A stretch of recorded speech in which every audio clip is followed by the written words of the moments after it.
Allez, on continue notre série donc sur Parsi Free. Avant de continuer un peu notre truc, je voulais juste faire une petite précision là, parce que du coup, en regardant la vidéo précédente que j'avais fait, je veux pas qu'il y ait de comment dire de quiproquo en fait. Tu vois, je te présentais tout à l'heure les stats sur Eric Raffin et tout machin, et en fait ici là, t'as les gains, d'accord?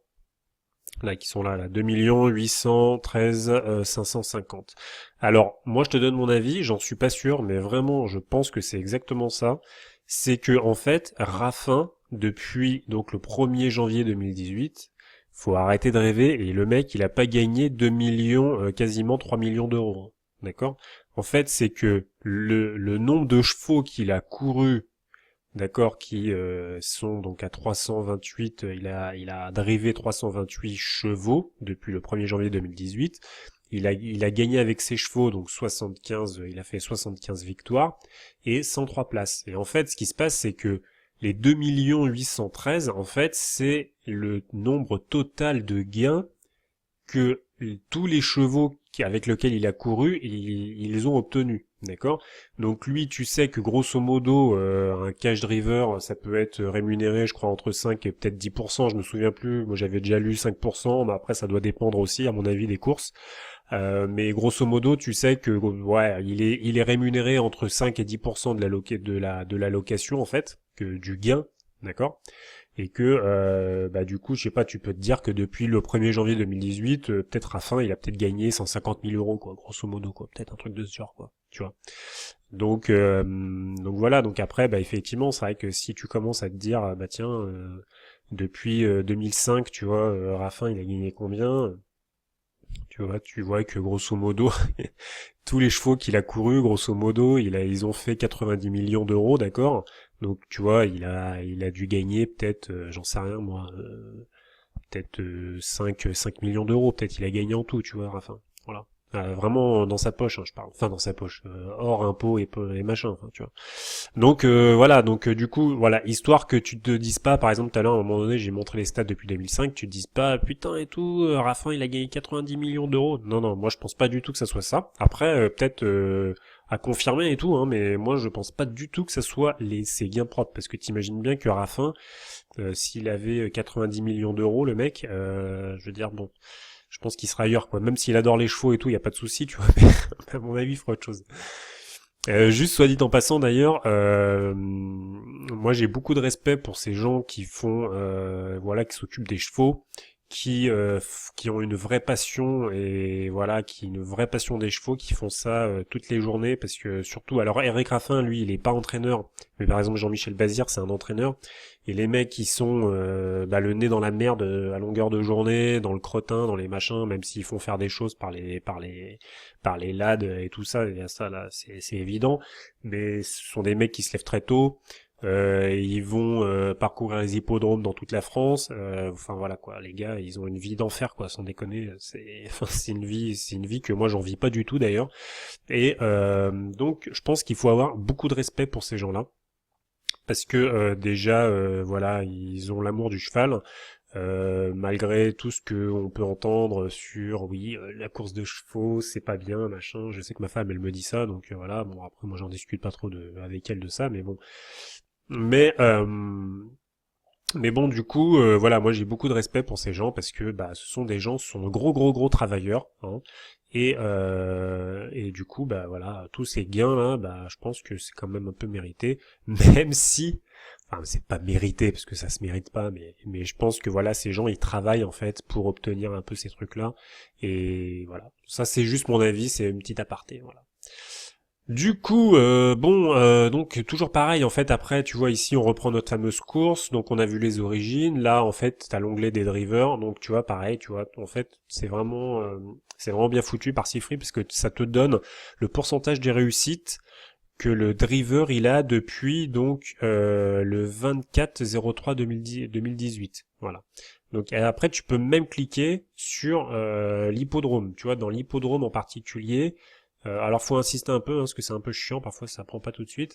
Tu vois, ça t'indique que bah voilà Alexandre Angot par exemple, il a un pourcentage de réussite de 37%, tu vois, voilà 36, 36, voilà. Adrien Lamy de 24. Après, tu vois, tu peux même changer la date, quoi. Enfin, tu vois, t'as plein de trucs comme ça. T'as les couples aussi, c'est-à-dire le couple entre le cheval et le driver. Donc, est-ce qu'ils s'entendent bien, tu vois, voilà.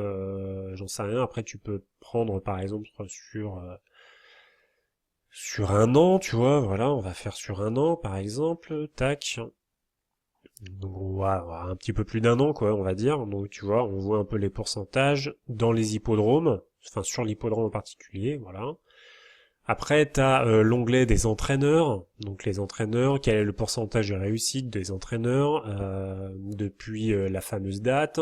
Sur l'hippodrome en particulier, est-ce que ce pourcentage il change, tu vois? Voilà, toujours les comparaisons.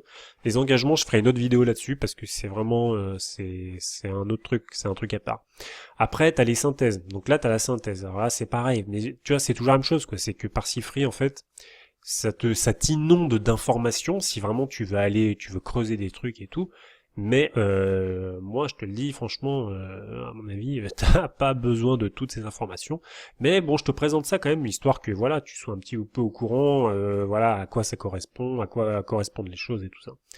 Du coup, tu vois que par exemple, résultat passé sur le même parcours, donc la synthèse. Donc là, en fait, t'as le total des gains des chevaux, d'accord, ça c'est en bleu clair, et en foncé, t'as le pourcentage en fait que représente le total des gains sur le parcours. Donc par exemple, Casaginilou, on voit que sur les 120 930 euros que la jument elle a gagné, et ben en fait, elle a gagné plus de 40 000 euros sur le parcours, contrairement à tous les autres chevaux.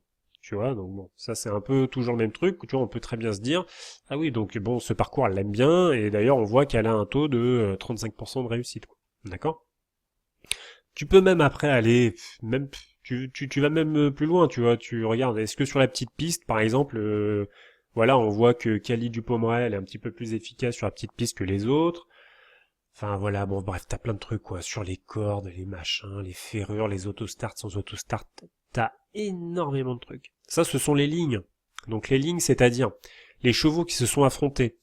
Donc tu vois que par exemple, Bayam Eloise, dernièrement, elle a affronté donc Cali Dupomerey et en fait elle est arrivée devant. Donc pareil, tu vois que Bali du Pouedou, elle a affronté Bettine Malabry et donc Bettine Malabry s'est mis au galop et elle est arrivée septième. Bon bref, enfin, tu vois, t'as plein de trucs en fait, t'as plein de trucs, plein. Moi, sincèrement, je te le dis, les synthèses, je les regarde pas, les lignes, je les regarde plus non plus. Après, t'as les valeurs, ça c'est compliqué aussi. Moi, je regarde pas. Voilà. Après, je pense qu'en fait, après, t'es trop inondé en fait. T'es trop inondé d'infos, c'est pas la peine. Après, ça c'est les infos, ça peut être intéressant. Ça, c'est vraiment des trucs assez intéressants, je trouve. C'est les chevaux. Là, il t'indique les chevaux qui n'ont pas couru depuis plus de 30 jours, d'accord, depuis 30 jours en France. Donc, tu vois que Azika de Blondel, par exemple, elle fait une rentrée. Casaginilou fait une petite rentrée, on va dire. Pour moi, c'est pas vraiment une rentrée, c'est une petite rentrée. Et Dame Malky donc fait pareil une rentrée aussi en France, d'accord. Les records, donc le record de Betty Melabry a été le 26 septembre de 14,6, d'accord, et elle a battu son record le 15 avril, c'est-à-dire vraiment tout récemment, pour arriver à 13,7. Alors, qu'est-ce que tu peux en dire de ça? Bah, tu peux en dire que le cheval est sur une certaine montante et que le cheval ne fait que s'améliorer. Donc, tu vois, on connaît peut-être pas encore ses limites encore. Tu vois ce que je veux dire? C'est comme ça qu'il faut que enfin, en tout cas, moi, c'est comme ça que j'interprète. Les courses rapprochées, voilà, ça, tu vois, depuis moins de 8 jours. Donc, on voit que Amaya Job, par exemple, elle a couru sa dernière course le 1er mai et que là, elle recourt. Donc, ça, c'est une information qui est très intéressante aussi. Et les déférés des 4 pour la première fois. Donc, on voit que donc la hollandaise, elle est déférée des 4 pour la première fois. Alors, DP des 4 pour la première fois, je crois que c'est ça, ouais. Donc voilà, donc tu vois, t'as plein de trucs, t'as le passé de la course aussi, tu vois, vraiment de cette course-là en particulier, t'as le passé, donc là tu peux voir, est-ce que ce sont des chevaux déferrés, est-ce que ce sont des chevaux ferrés qui viennent, t'as beaucoup de gens aussi, pareil, bon ça, moi, personnellement, je le fais pas, mais t'as beaucoup de gens qui s'intéressent au passé d'une course en particulier, quand ils veulent, en fait, quand ils veulent, analyser une course, en fait, ils prennent le passé de la course. Et du coup, ils regardent en fait ce qui s'est passé dans les années d'avant, tu vois. Est-ce que c'est des D4? Est-ce que j'en sais rien moi, quel est le driver qui arrive en premier, deuxième ou troisième place? Est-ce que dans quelle réduction kilométrique la course, grosso modo, elle se fait, tu vois, voilà. Donc t'as plein de gens qui font ça. Donc c'est pas mal ou pas bien ou bien, moi j'en sais rien, c'est chacun a son propre avis. Mais voilà, c'est en tout cas t'as cette possibilité là de voir tous ces machins en fait. Voilà.